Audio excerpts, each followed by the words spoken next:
बार की बात है। रामनगर गांव में सुमन नाम का एक किसान रहा करता था। सुमन एक नेक और ईमानदार आदमी था। एक बार सुबह सुबह जब वो अपनी खेत पर जा रहा था, तभी उसे पटाखे फटने की आवाज आई। अरे वाह, अभी दिवाली भी नहीं आई और पटाखे तो देखो अभी से लोग जलाने लग गए।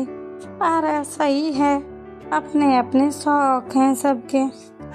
तभी सुमन देखता है कि सारे गाय भैंस उसके खेत के ऊपर से दौड़कर आते हैं और उन्होंने सारी खेत की फसल को कुचल दिया और सारी की सारी फसलें नष्ट कर दी। अरे ये भगवान, ये क्या हो गया? अब क्या करूँगा मैं? इतनी मुश्किल से तो कर्ज मांगकर इस बार की फसल को बोई थी, अब वो पैसे कैसे लौटाऊंगा? अब क्या करूं? हे प्रभु, अब आप ही को रास्ता दिखाओ। तभी उसे सामने से कलवा और भलुआ आते दिखाई देता है। वो अपनी जेब पर पटाखा रखते हुए सुमन के खेत की तरफ से गुजरने लगते हैं। तभी उन्हें देख सुमन बोलता है, ये पटाखे तुमने जलाए अभी थोड़ी देर पहले? हाँ भाई, क्यों, क्या हुआ?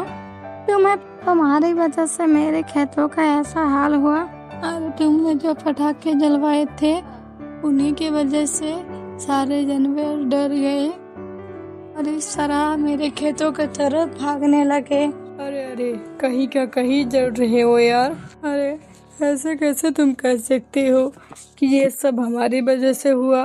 अरे भाई, अरे ज्यादा शरीफ बनने की कोशिश मत करो, समझे? मैं सब जानता हूँ। तभी वह गांव की मुखिया पहुँचते हैं। अरे क्या हुआ सुमन, क्या बात हो गई भाई? आज क्यों भड़क रहे हो इतना इन दोनों पर? अरे ऐसा भी क्या कर दिया इन दोनों ने? अरे मुखिया जी, अब आप ही मदद कीजिए मेरा। देखिए कितना नुकसान हो गया है मेरा। अरे बात क्या है, बताओगे भी? आज जब मैं आ रहा था तो आते वक्त पटाखों की जलने की आवाज सुनी और मैं जब खेत में पहुंचा तो देखा पास के तबेले के सारे जानवर मेरे खेतों में इधर से उधर दौड़ रहे हैं। तभी मैंने इन्हें उन्हीं तरफ से आते देखा। इनके पास पटाखे भी हैं, आप अगर चाहे तो इनके जेब में देख सकते हैं। अरे भाई, हमने कब मना किया है कि नहीं है? बस ये कहने की कोशिश कर रहे हैं कि तुम्हारे फसल खराब होने के पीछे हमारा कोई हाथ नहीं है। हाँ, लेकिन तुम हो कि कुछ सुनने को तैयार ही नहीं हो। हम समझ सकते हैं कि तुम्हारे भारी नुकसान हुआ है, लेकिन तुम्हें भी सोचना चाहिए ना कि ऐसे भी किसी पर तुम तुम्हारे नुकसान का भरपाई नहीं डाल सकते भाई। तभी सरपंच जी बोला, हो सकता है कि तुम्हारे नुकसान के पीछे कोई और हो, उसका पता लगाओ। है, मैं वादा करता हूँ कि उसके किए का दंड मैं उसे जरूर दूंगा। अरे ये कैसी बातें कर रहे हो मुखिया जी? इन दोनों ने तो मेरी फसल बर्बाद कर दिया। आप है कि इनकी ही तरफदारी कर रहे हैं? अरे भाई सुमन, बात तरफदारी की नहीं है। मैं जानता हूँ कि ये दोनों कैसे हैं, और देखो तुम्हें तो केवल इन दोनों पर ही शक है। ये सब अपनी आंखों से होते हुए थोड़ी न देखा है। बोलो देखा है, बताओ ही ना। तो बोलो, तुम कैसे कह सकते हो तुम्हारी फसल इन्होंने ही खराब की है? मुझे लगता है कि सारे जानवर इन्हीं तबेले से भाग गए हैं और इतनी अच्छी फसल देख खाने के लिए दौड़े चले आए होंगे। अब ये जानवर है, नादान है, और इन्हें अब क्या ही बोल सकते हैं, तुम ही बताओ। तभी सुमन बोला, और इनके पास जो पटाखा है उनका क्या मुखिया जी? अभी तो एक सबूत है ना। कैसी बातें कर रहे हो सुमन तुम? दिवाली आने वाली है, पिछले साल के पटाखे देख रहे थे कि काम कर भी रहे हैं या फिर नहीं? हाँ गबलू, बात आप तय बोल रहे हैं। थाल के कुछ पटाखे बच गए थे, देख रहे हैं कि कर भी रहे हैं या नहीं। आप हमें गलत समझ रही हैं सुमन भाई। तुम दोनों भी सच जानते हो, लेकिन मुखिया के सामने झूठ बोल रहे हो। कोई बात नहीं, इसकी सजा तुम्हें जरूर मिलेगी। देखना, भगवान तुम्हें माफ नहीं करेगा, याद रखना। हाँ, के बाद सुमन मटके बनाकर बाजार में बेचने लगा। ऐसी इंसान की तलाश करने लगा जो उन दोनों चतुरों को मात दे सका। इसी तरह कई दिन बीत गए। दिन जब सुमन मटके बेच रहा था, उसने देखा कि एक आदमी समोसे की दुकान पर समोसा खा रहा होता है। ऐसे देने के बाद और एक आदमी आ रहा होता है, उससे वो मीठी मीठी बातें करने लगता है। अरे भाई कहाँ से हो? अरे भाई बस डिगी से हूँ, लाल डिगी से आया हूँ। इधर से गुजर रहा था तो बस सोचा कि कुछ खा लेता हूँ। बहुत बढ़िया भाई, यहाँ के समोसे इतने स्वादिष्ट होते हैं कि दूर दूर से लोग यहाँ पर आते हैं। आपने बहुत सही किया यहाँ आकर। मैंने भी अभी यहाँ बैठकर समोसे खाए, तो आत्मा तृप्त हो गई भाई। को भाई आपके लिए भी अभी 2 समोसे मंगा देता हूँ। हाँ, समोसा मेरी तरफ से है, इसलिए आप इसके पैसे मत दीजिएगा, ठीक है? आपका चेहरा मेरे स्वर्गीय भाई से मिलता है। आपको खाते देख समझूंगा कि उन्हें खिला रहा हूँ। जाकर खा लीजिएगा। रुकिए अभी मंगवाता हूँ। वो आदमी समोसे वाले के पास जाकर बोलता है, अरे भाई 2 समोसे उनकी टेबल पर लगा दो, और सुनो पैसे वही देंगे, मेरे भी और उनके भी, समझ गए ना? अरे बड़े भैया हैं वो। अरे बड़े भैया आ रहे हैं समोसे, मैं जा रहा हूँ, बाकी आप देख लेना। ठीक है। इसके बाद सूखा हुआ से चला जाता है। तभी वो आदमी कहता है, अरे भाई अभी क्यों जा रहे हो? अरे भाई जरा जल्दी काम आ गया है, पड़ेगा, लेकिन चिंता मत कीजिए, सब कर दिया मैंने, ठीक है? अरे ठीक है। कहाँ भागे जा रहे हो? अरे क्या हुआ भाई, तुम कौन हो? भाई मेरा नाम सुमन है, मेरे पास के ही गांव में रहता हूँ। अभी देखा तुमने क्या किया, अभी कहो तुम हो बड़े चतुर। अरे भाई पागल हो क्या, इतनी जोर से मत बोलो, किसी का पता चल गया तो मुझे लेने के देने पड़ जाएंगे भाई। अब ये बताओ चाहिए क्या तुम्हें? अरे भाई क्यों मेरे पीछे पड़े हो? अरे भाई पीछे नहीं पड़ा हूँ तुम्हारे, बस तुमसे मदद चाहिए भाई। मदद कैसी? जानना पहचान तू मेरा मेहमान? अरे ऐसे मत करो भाई, ये तुम्हारी मदद चाहिए। मेरे गांव में 2 लड़के हैं, वो बहुत चतुर समझते हैं, लेकिन तुमसे मिलने के बाद मैं समझ गया हूँ तुम भाई सबसे बड़े चतुर हो। भाई उसमें क्या कोई नई बात है, वो तो मैं हूँ ही। अरे भाई ये तो सिर्फ तुझे ही पता है ना कि तू उन दोनों से भी बहुत बड़ा चतुर है, कि इधर आसपास के सारे लोग उन्हें ही सबसे बड़े चतुर मानते हैं ना। तुम्हारे इतने चतुर होने का क्या फायदा बताओ? अच्छा ठीक है भाई, अब तुम ये बताओ कि चाहते हैं क्या हो मुझसे तुम? अरे भैया उन दोनों की वजह से मेरी सारी फसलें खराब हो गई भैया। मैं कुछ पटाखे जलाए और उनकी वजह से तबेले के सारे गाये जानवर डर गए और वो मेरे खेत की तरफ भागने लगे। मांग के फसल बोई थी, अब इस नुकसान वो कैसे मैं चुकाऊंगा भैया? दोनों को अपनी चतुराई पे बहुत घमंड है ना। मैं दिखाना चाहता हूँ कि कोई है जो उनसे भी बड़ा महाचतुर है, जो उन्हें टक्कर दे सकता है। भाई तुम्हारी जरूरत है? अरे हाँ, ले में मुझे क्या मिलेगा? इससे ज्यादा क्या भला हो सकता है कि आसपास के सारे गांव के लोग चतुरे की कहानी अपने बच्चों को सुनाए। तो इस तरह से लोगों को ठग कर क्या मजा है? मजा तो तब है जब सब लोग तुम्हारे गुणगान गाए, तुम्हारी वाहवाही करे भैया। अरे सोच लो भाई, मुझे तो मिल जाएगा कोई और जो मेरा बदला लेने में मेरी मदद करे, लेकिन तुम्हें ये मौका दोबारा नहीं मिलेगा भैया। सोच लो भाई, को साबित कर दो कि तुम कौन हो भाई। हाँ ठीक है, तो बताओ करना क्या है? हम दोनों का पहले दोनों को अलग करना होगा। उन दोनों जब तक साथ है तब तक उन दोनों से आगे जाना थोड़ा मुश्किल हो जाएगा भैया। तो तुम मेरे साथ। के बाद दोनों गांव की तरफ जाते हैं कि तभी एक चाय की दुकान पर मुखिया जी हलुआ और भोलुआ बैठे हुए दिखाई देता है। अरे सुमन आओ आओ बैठो। क्या हुआ मुखिया जी, इतने परेशान क्यों हो आप? क्या बात है? सुमन इनसे मिलिए, ये मेरे पास के गांव के मुखिया जी। हमारे गांव के कलुआ और भलुआ के बारे में बहुत सुना है, ये उन दोनों के लिए एक चुनौती लेकर आए हैं। और इन दोनों ने ये समस्या सुलझा दी, अब ये मान जाएंगे कि जो आसपास के गांव वाले कहते थे वो बिल्कुल सच है। लेकिन अभी तक कलुआ और भुलुआ भी इन चुनौती का आंसर ढूंढ नहीं पाए हैं। तभी सूखा बोलता है, वो सवाल क्या है? जो दूसरे गांव के मुखिया थे वो बोलता है, तीनों मूर्तियां हैं, तुम्हें बताना है कि इन मूर्तियों में क्या समाता है, तभी हम मानेंगे कि लोग जो कहते हैं वो सही कहते हैं। उसके बाद सूखा काफी देर तक उन तीनों को देखता है, उसे भाग जाता है। भुलुआ बोलता है, ये तुम्हारा वो चतुर बुद्धिमान है, तो हमसे ज्यादा होशियार है भाई। वह सूखा आ जाता है और तीनों मूर्तियों के एक धागे को डालता है। मूर्ति के धागा दूर से कान से बाहर निकलता है, दूसरी मूर्ति का धागा मुंह से निकल जाता है, तीसरी मूर्ति का धागा उसके पेट से बाहर निकल जाता है। उसके बाद सूखा सबको इस मूर्ति के व्यवहार के बारे में बताता है। भाई पहली मूर्ति बताती है कि कुछ लोग ऐसे होते हैं, उन्हें कोई कुछ बताता है वो एक कान से सुनकर दूसरे कान से बाहर निकाल देता है। दूसरी मूर्ति उन लोगों को दर्शाती है इसी बात को सुनने के बाद इधर के उधर कर देते हैं। ये तीसरी मूर्ति उन भरोसेदार लोगों के ठीक है जिनसे आप हर बात कह सकते हो, जो हर बात अपने तक ही रखते हैं। दूसरे गांव के मुखिया कहते हैं, अरे वाह भाई वाह, मान गए, अब मैं मान गया। जो लोग भी इस गांव के बारे में कहते हैं सही कहते हैं भैया। ये पास तुम्हारे जैसे बुद्धिमान लोग हो, गांव का तो विकास निश्चित है। इसमें क्या खास है? इसमें आज तक तो सारी मुश्किलें हम दोनों ने ही की है।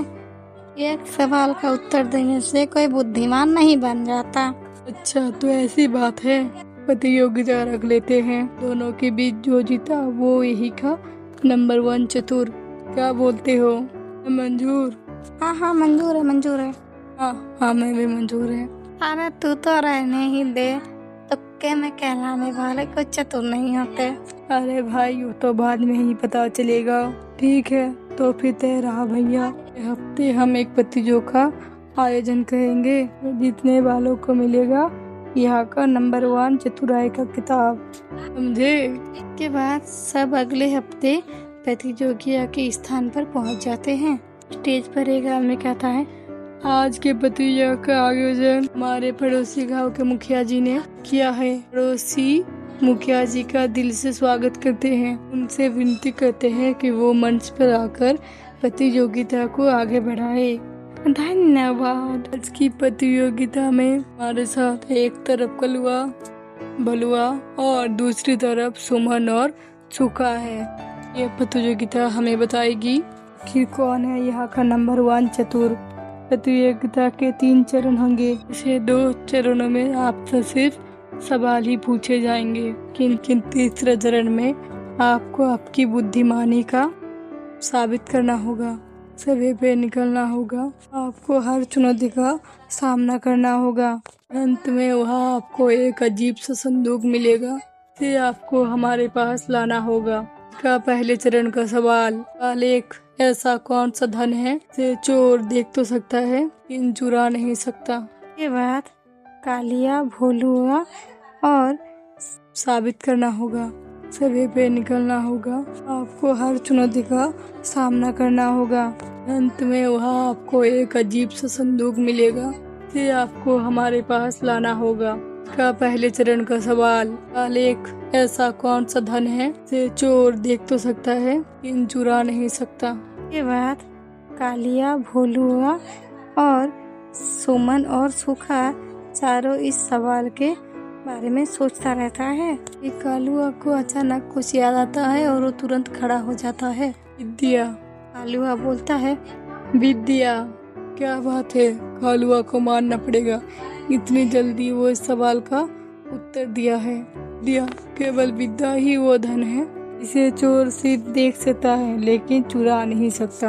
अरे सुमन और सूखा थोड़ा संभल के, हुआ और भुलुआ तुमसे अब सुनने एक से आगे हैं। अगर अगले चरण में कालुआ और भोलुआ के समान सूखा और सुमन ने आंसर अंक नहीं किए का तीसरे चरण में भाग लेना मुश्किल हो जाएगा।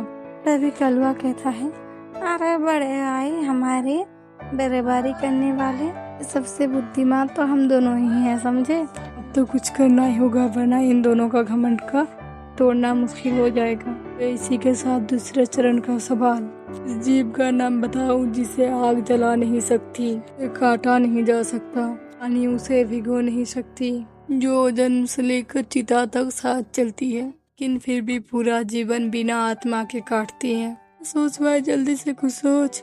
अरे रुक जाना, सोचता हूँ। अगर हमसे पहले उन्होंने सोच लिया तो क्या इज्जत रह जाएगी हमारी। भाई जल्दी कर, तभी तो कुछ सोच ले, सब कुछ मैं ही सोचूं क्या। दूसरी तरफ, अरे सुखा, तुम्हें क्या लगता है सवाल का जवाब क्या हो सकता है। सुमन भैया, वही सोच रहा हूँ।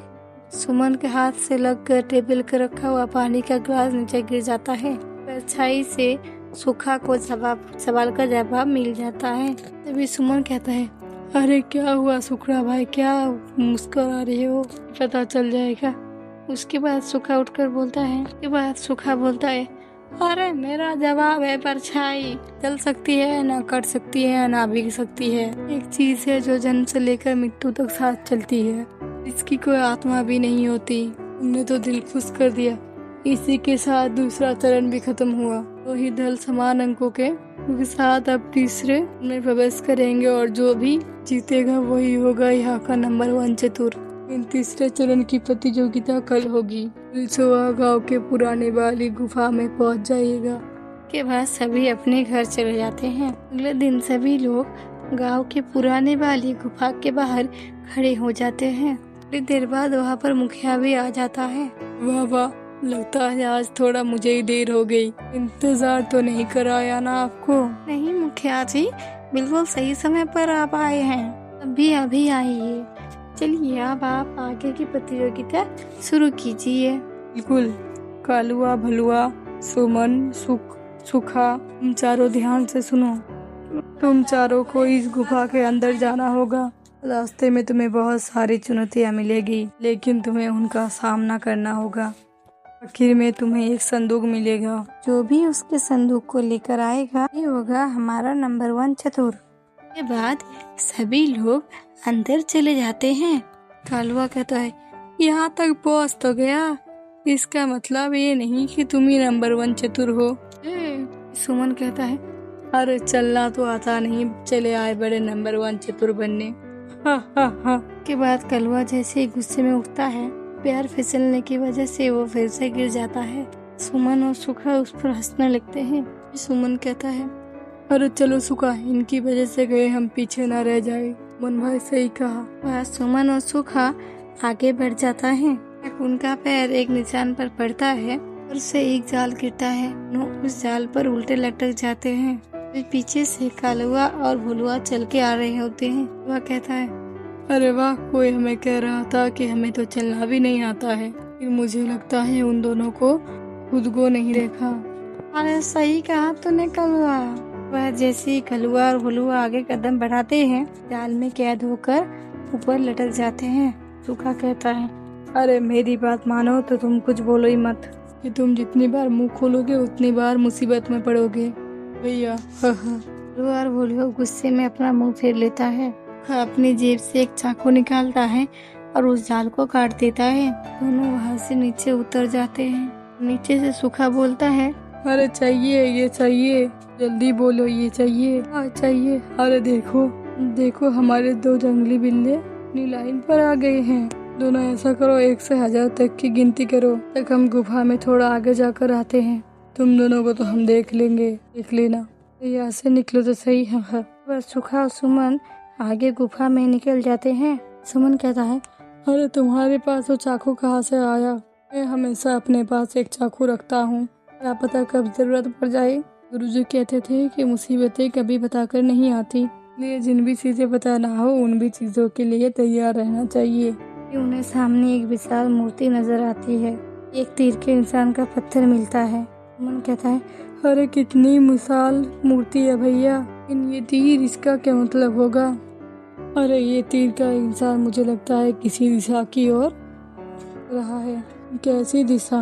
चलो सुखड़ा भैया, चलो सूखा भैया, ये रास्ता कहाँ जाता है। वह दोनों के दोनों अंदर चले जाते हैं।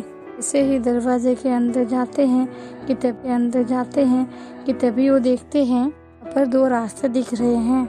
इससे एक रास्ता साफ होता है, दूसरी तरफ झाड़ियाँ होती है। तो सुमन भैया क्या सोचा है, किस तरफ जाना है। सूखा भैया मुझे तो लगता है हमें ये झाड़ियों वाला रास्ता चुनना चाहिए। ये आसान दिखने वाला रास्ता कभी भी आसान नहीं होता। भी वह भाग कर कलुआ और भोलुआ दोनों आ जाते हैं। तुम आ ही गए, आओ इधर दो रास्ते हैं, कौन सा चुनोगे। उनसे मतलब लो चोरो हम तो चले। सुमन भाई अरे जाओ जाओ, देखते हैं क्या ही उखाड़ लेते हो। चलो भैया चलते हैं यहाँ से। वह सुमन कांटेदार रास्ते पर निकल जाता है। सुमन का शरीर छोटा होने के कारण वो झाड़ के नीचे से निकल जाता है। सुखा को जहाँ तहाँ झाड़ियों के कांटे चुभने लगते हैं। सुमन भैया आई, अरे मुझे भी निकालो।